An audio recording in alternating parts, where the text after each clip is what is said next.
नहीं नहीं, और वो ठीक भी नहीं है, बिल्कुल सही कहा आपने। तो उछाल पे निकलने की कोशिश करिएगा मंटू जी, और अदरवाइज फिर आप इसमें रुकिए अभी, चूंकि आपका नुकसान काफ़ी हो रहा हो। नुकसान बुक करना कोई बहुत समझदारी की बात नहीं है इस समय, इस वक्त, इस बाजार में। अगला सवाल लेते हैं, संतोष देम्बला है अमरावती से। संतोष जी बताइए क्या सवाल है आपका। नमस्कार नीरज जी। जी नीरज जी, नमस्कार मेरे सर। पास आरती इंडस्ट्रीज का 600 शेयर है, अच्छा 667 पे। तो मेरे को ये पूछना है कि ये अभी जैसे डीमर्ज का कोई न्यूज चल रहा है इसका। आपके पास है 667 के 600 हिसाब शेयर। से 600 शेयर आरती। आरती ड्रग्स में, सर्वेंद्र आरती ड्रग्स में क्या करना चाहिए? आरती ड्रग्स, आरती इंडस्ट्रीज।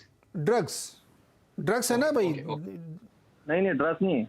आरती क्या इंडस्ट्रीज आरती है इंडस्ट्रीज बोला है। भाई, चेंज करिए इसको, आरती इंडस्ट्रीज है जी। तो देखिए मेरे हिसाब से तो जो इनका भाव है उससे थोड़े मुनाफे में है, और ये जब 950 के आसपास गया था तो क्या लालच कर रहे थे मुझे मालूम नहीं है। अब रूमर्स हैं, न्यूज है, आई थिंक बहुत सारे स्टॉक को लेके न्यूज रूमर्स चलते रहते हैं, मुझे उसकी कोई जानकारी नहीं है, तो मैं उस पर टिप्पणी नहीं करूंगा। बट मेरा क्लियर कट थॉट है कि बाजार के पुलबैक में इसने आउट परफॉर्म, मतलब इसने परफॉर्म नहीं किया। ये सिंपली वो लिस्ट के आप स्टॉक सब लोग देख लें कि वो लिस्ट के स्टॉक जो निफ्टी के इस मूव में पार्टिसिपेट नहीं कर पाए, या निफ्टी ने ऑल टाइम हाई के आसपास पहुंचा और ये सारे स्टॉक 50% या 60% रिट्रेसमेंट वही फेल हो गए, ये सारे वीक कैटेगरी के स्टॉक हैं, और उसके लिए देखिए कितनी शार्प सेलिंग आई है। तो आपको 950 वाला सीधा 760 हो गया है मुश्किल से, आई थिंक 2 हफ्तों में। तो मेरे हिसाब से ट्रेलिंग स्टॉप लॉस, अब यहां से तो मैं इनको बोलूंगा उछाल में ही निकले, but in the mean time एक स्टॉप लॉस भी जरूर दिमाग में एक लगा के रखें, और इनफैक्ट सिस्टम में भी लगा के रखें। और मेरे को लगता है कि वो स्टॉप लॉस इनके लिए आएगा तकरीबन 724 रुपए पे। तो वहां पे इनको एक 50 रुपए का प्रॉफिट भी मैं इनके लिए छोड़ रहा हूं। ट्रेलिंग स्टॉप लॉस 724 पे लगाएं, 724.40 पे, और किसी कारण से उसके नीचे बंद आता है तो मेरे हिसाब से निकल जाए, क्योंकि फिर तो ये स्टॉक अपना पीछे का लो टेस्ट करने भी चला जाएगा 660 वाला, तो इनको दोबारा लेने का मौका मिल जाएगा। तो यहाँ पे एक स्टॉप लॉस लगा लें 724.40 पे, एंड होल्ड, और बाउंस आवे टुवर्ड्स 790 800 तो उसमें भेज दें।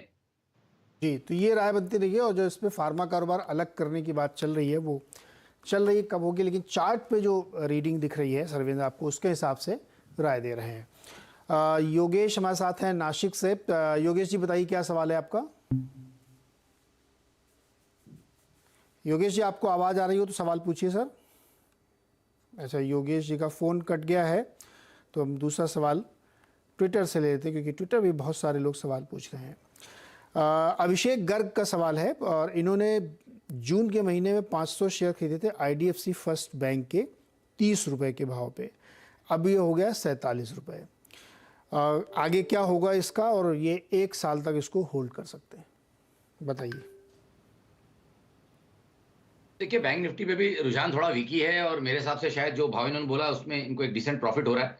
तो ट्रेलिंग स्टॉप लॉस के माध्यम से आई थिंक ट्रेड में बने रहे, बट बिल्कुल ये समझ के चलें कि अगर बाजार में वीकनेस आती है तो ये अकेला खड़ा रह पाए, ऐसे इसके कोई ना पैटर्न्स है ना कोई ऐसे लक्षण है। तो बेसिकली यहाँ पे मैं इनको बोलूंगा कि 4320 का स्टॉप लॉस लगा के रखें, और 4320 के नीचे अगर बंद आता है तो मेरे हिसाब से एक बार के लिए ट्रेड में से निकल जाए, इनको दोबारा कहीं नीचे के लिए लेने मिलेगा। बट फिलहाल hold with a stop loss at 4320। 43.20 का स्टॉप लॉस लगाइए, होल्ड करिए, उससे नीचे आता तो प्रॉफिट बुक करिए, नीचे आएगा तो फिर ले लीजिएगा। योगेश जुड़ गए हमारे साथ। योगेश बताइए क्या सवाल है आपका। Sir good morning sir. जी गुड मॉर्निंग सर मेरा वाटक है वाबाग, 1100 शेयर लिए हैं 307 के एवरेज प्राइस पे मैंने। हाँ, तो लॉन्ग टर्म है मेरा व्यू तो, बट अभी क्या करना चाहिए क्योंकि काफी डाउन जा रहा है।